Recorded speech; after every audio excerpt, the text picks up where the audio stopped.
Tendawili. Si hivyo. Mambo ni matatu. Ladies and gentlemen, good evening and welcome back to our channel once again. Alfred Keter has finally joined Linda Wananchi, led by Edwin Sifuna and Bob Agri Orengo. Kumi biga mau. Nila iko New York, ako kwa Nairobi. Kama kwa State House kuna mtu anifunga. Ukate? Kini pamoja. Wala rambe wala wanta mkomye. Wataki kwa rambe.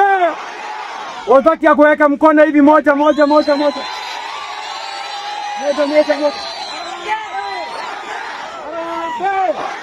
Arambe. That move has caught William Ruto and his allies from the Rift Valley by surprise, because Alfred Keter has always been a thorn in the flesh of the president, and therefore the move by Alfred Keter is significant politically speaking, and I want to talk about it in this video. Before I do that, in case you're watching the channel for the first time, please take a second or two, click the subscribe button. Ladies and gentlemen, who is Alfred Keter? I have no bitterness or no grudge against anybody, but I just want to mention that in this world, good leaders are punished the most. Unless you say as it is, there are many people who will suffer. You stood on a platform of bottom up, kusaidia wale wanyonge, alafu waende juu. Lakini sasa sawa, mkiongeza fuel mnatesa wale wa chini zaidi kushinda wale ambao mnatesa juu. And why is this move to join Linda Wananchi is giving William Ruto and his allies serious political headache? The problem with Alfred Keter? Yeah. Alfred Keter, opinion? No, it's not a contrary opinion. I mean, the police have said why they arrested him. It is not because of me. I didn't give any instructions. I didn't even know what was going on. Let me tell you, Linus, I am a very clear-minded person on what I say.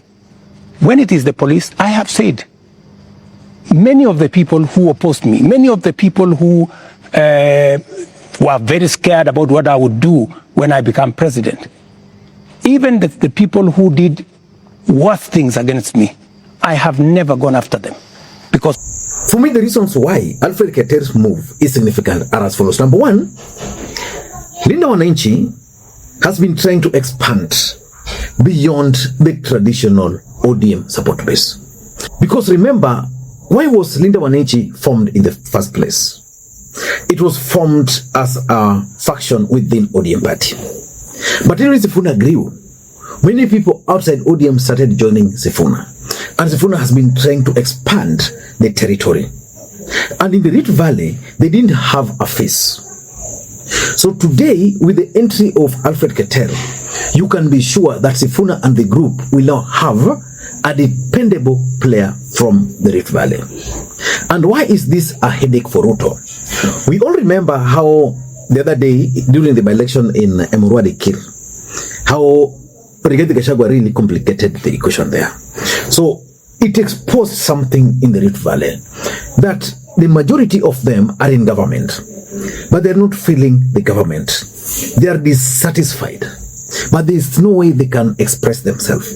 Alfred Keter over the years have always proven that indeed he is bold enough and can challenge the president. And therefore, Alfred Keter can be the person who will now be the point person of these guys and will now be used to deliver Linda Wananchi message to the people down there. For me, that is the biggest headache. Number two, Alfred Keter's brand of politics resonates so well with the people of Rift Valley. This is a man who frustrated William Ruto when William Ruto was the deputy president. In fact, even when William Ruto was now campaigning, he still gave William Ruto serious political headache.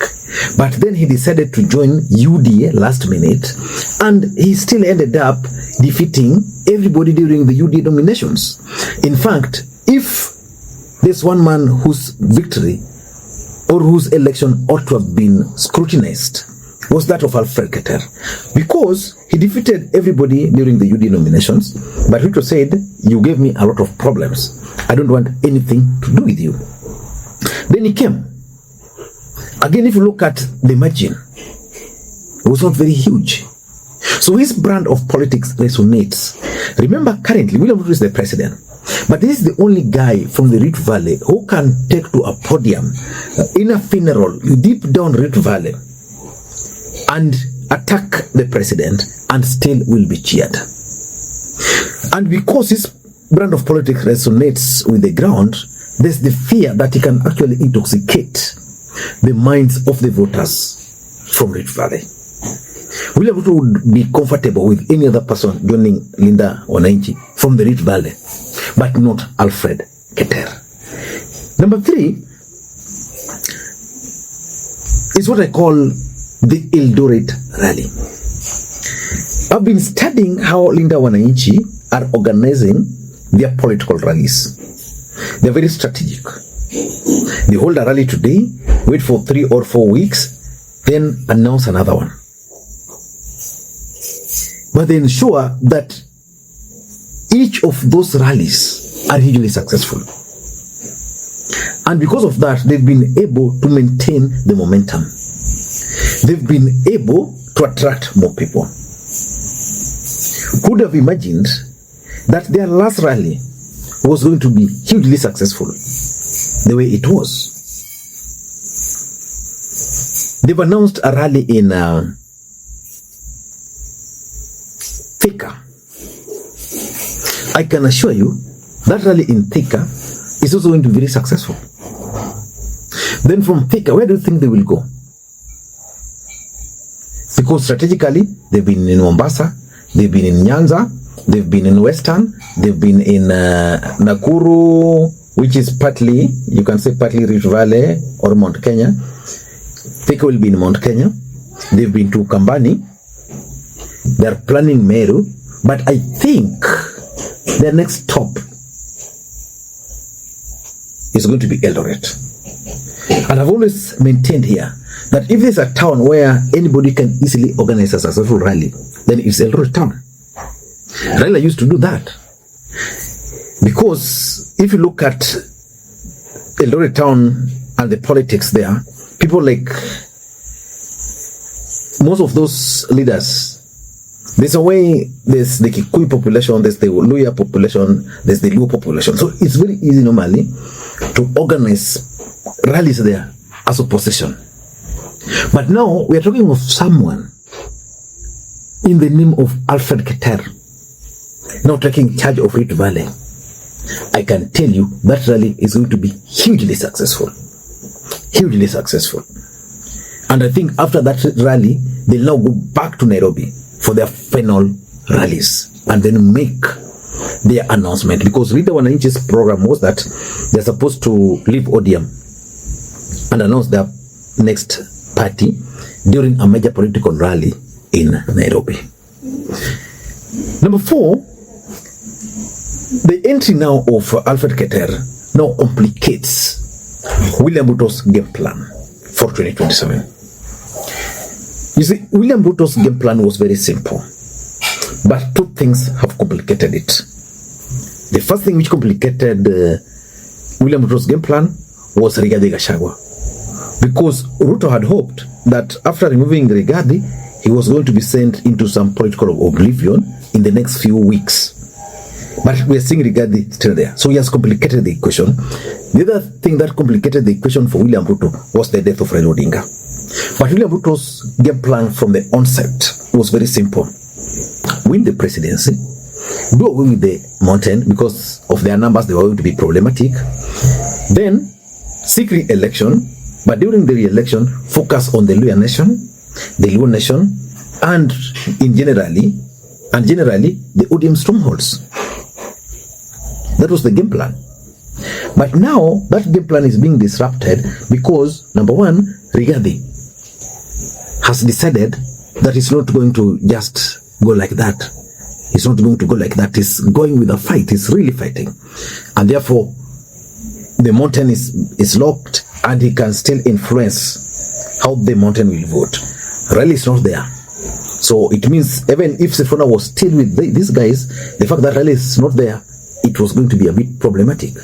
But now we are also talking of the emergence of Edwin Sifuna, who is now taking the lawyer politics by a storm and forcefully winning the hearts. Then before dust could settle, we are now seeing another man from the Rift Valley in the name of Alfred Keter now coming to join this team. And because of his brand of politics, you know, Alfred Keter is just likable. So it's complicating the equation for 2027. And number 5, and this is something which Ruto never expected. This move by Alfred Keter is not going to force William Ruto to go and do the groundwork in the Rift Valley. The truth is, William Ruto had hoped that in the Rift Valley he was not going to campaign. And something happened during the burial of, was it the Minister for Transport? Who is the Minister for Transport? Davis Chirchir's father. During that burial, William Ruto addressed the people of the Rift Valley through their vernacular language. And he expressed his disappointment because according to him, those people are not registering for votes, and because they're not registering for votes, William Ruto was explaining to them that he's not being forced to go to other parts of the country. Because you remember, a lot of noise has been coming from the Rift Valley. There was a time William Ruto and his allies were actually heckled. I think in the same Bomet. You remember when Davis Chirchir could not be allowed to speak previously? Was it last year? We saw how Rigathi Gachagua was received in Bomet. So in the Rift Valley, there are silent noise which are coming out, but there's nobody to amplify them. Now Alfred Keter is coming and will now amplify them, which means William Ruto will have to go back to the drawing board and try to persuade his people to vote for him. And of course, my last point is something I keep on repeating here, that politics is a perceptual game. So the perception now will be that William Ruto is being rejected even at home. I don't know what you think. That's my take. Until next time, this is Lee Makwiny. Bye-bye.